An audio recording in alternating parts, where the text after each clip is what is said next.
Hello, I'm going to show you 30107 and I'm going to stop that.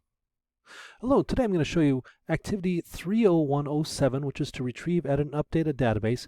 And this is using the database we created the other day, which was 30105, that Music Fund Student ID 1, Musician ID.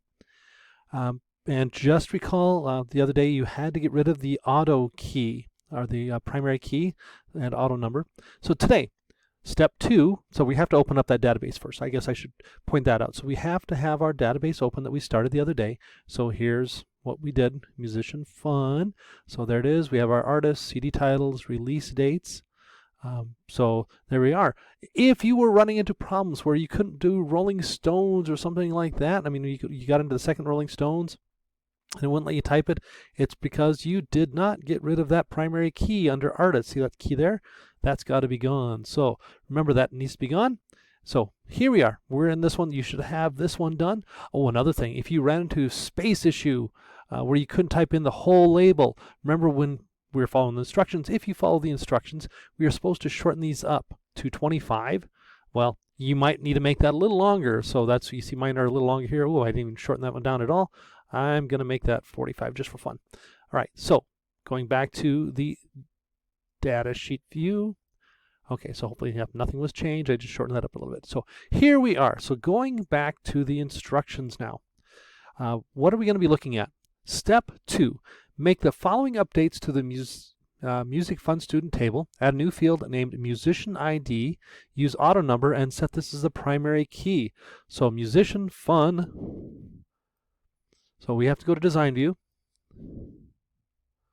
And so in here, we've got to go to Musician ID. And this needs to be auto numbered. You can't just make it a number, it's got to be auto number, so it'll automatically put a number in each time we do that.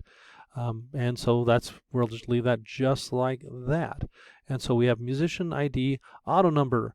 And then the next thing we need to do, we have to make a next one, which is add another field named genre, and we're going to use the lookup wizard in the field type. And so when we get done with that, we'll be going into something that looks like this. And so I'm just going to pause it. Well, I can go to that, but it's making a genre. So we'll go to that. Genre. Yep. And go in here. And now we're using the lookup wizard, which is the bottom choice. So we go to lookup wizard.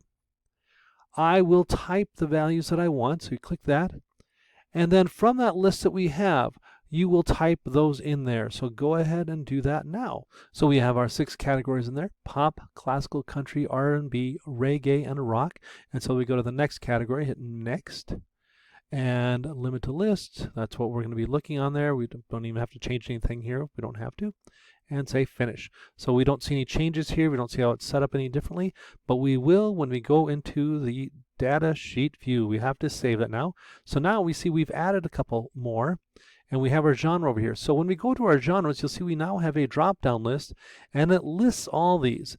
And so from our assignment sheet here, we can see that we need to add, for U2, we're going to go rock, Green Day, so on. And so we're doing those categories in there. Then scroll down a little bit farther, and you need to add these to your list as well. So you'll go on down. Now you'll notice the order here is different from what we have on our database. And another thing too, this last step says sort in ascending order by musician ID. Oh, we have to move the musician ID first, so that's at step 5. And then we sort in by musician ID. So just something to look at that. How do we move this one or move them around? So I just left clicked on this, and then I'm going to left click and hold again. See the green bar? That means I can now move that around here. And then to sort, if I go up here, do the drop downs here, we can either go smallest to largest, or we can look up top here if we forget, like I always forget which one's ascending or descending. And so you can click up there. So that should get you going on this next assignment. So have a wonderful time with that.